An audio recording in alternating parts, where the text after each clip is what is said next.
सुन्न दारमी में इस रिवायत को नकल किया गया है। हजरत सैयदना अबू हुरैरा रज़ियल्लाहु ताला अन्हु फरमाते हैं कि जिस घर में कुरान पाक पढ़ा जाता है वो घर कुशादा हो जाता है, उस घर से बेसुकूनी खत्म हो जाती है।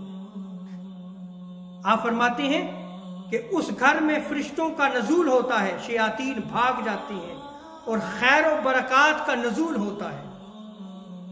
और आगे आप फरमाते हैं कि जिस घर में तिलावत कुरान मजीद नहीं होती उस घर से फरिश्ते चले जाते हैं, उस घर में तंगी आ जाती है, उस घर में शयातीन आ जाते हैं, खैर और बरकत जो है वो उठ जाती हैं।